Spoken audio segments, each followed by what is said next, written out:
And we're live. You guys are so overdue for a new king or queen. Like, this lady has been going on forever. I like She she needs needs to take a picture with Trump before she dies. Jubilee! You know, she's had this pictures with like everyone from Kennedy or something. I want to get at least one more president in there.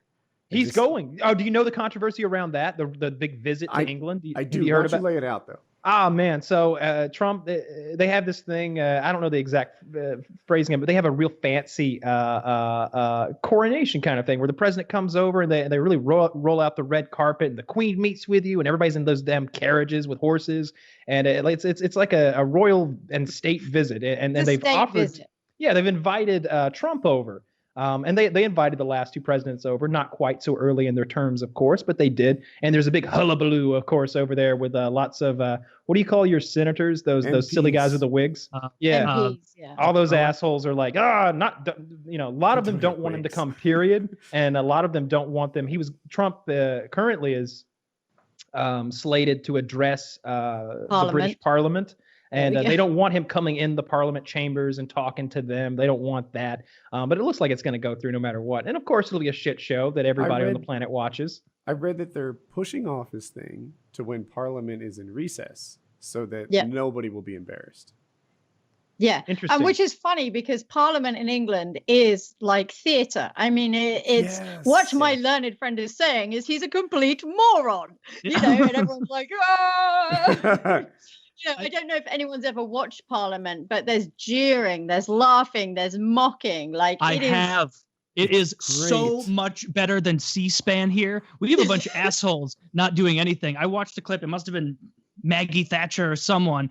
And like I was watching her get in like a fight with this guy, like throwing insults around the Parliament floor or whatever. And she was like, the guy was like, you know, the distance between the top and the bottom of this country in income has never been larger. And she was like in a really snarky, mean thing in front of everyone, just being like, so what you're saying is you'd like to see this instead of this?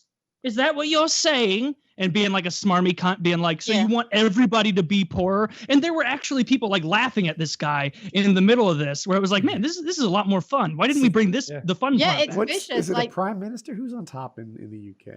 Prime minister. Yeah. So the prime minister has usually come from the members of parliament, the MPs, and they're like well conditioned and able to deal with this, and they blow me away because it's like they walk into there and they're like, all right, I don't know how many MPs there are, but let's do a debate, 150 versus 1, go, and they hold their own. It's amazing. I'm sure they have friendly people in there. Yeah, I mean, there's the left and there's the right, as there is over here. But everything's open and it gets pretty insulting. Like I've seen people referred to as drunken alcoholics and, you know, things like that. It's kind of like if there was like insult wars going on, but 50 years ago.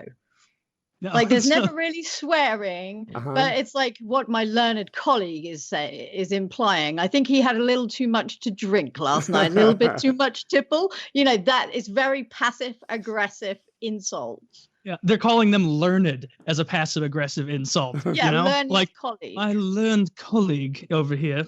Yeah, apparently not learned enough. Whereas here, I feel like there aren't any debates. There's just speeches to empty chairs. Oh, come on! Sometimes they bring snowballs in.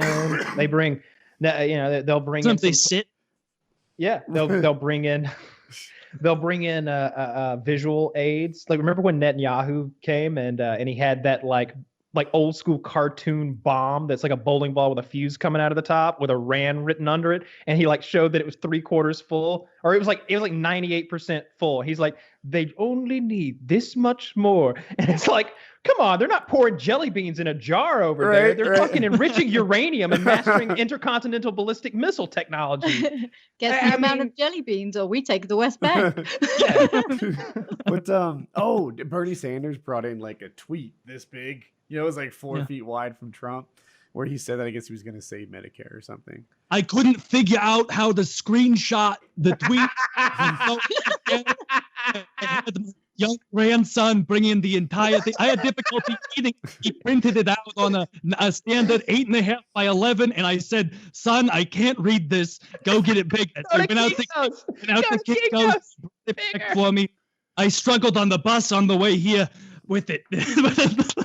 Dude, great. For a second, like for the first bit, you were kind of going halfway between Arnie and halfway between Bernie. Like, Hard.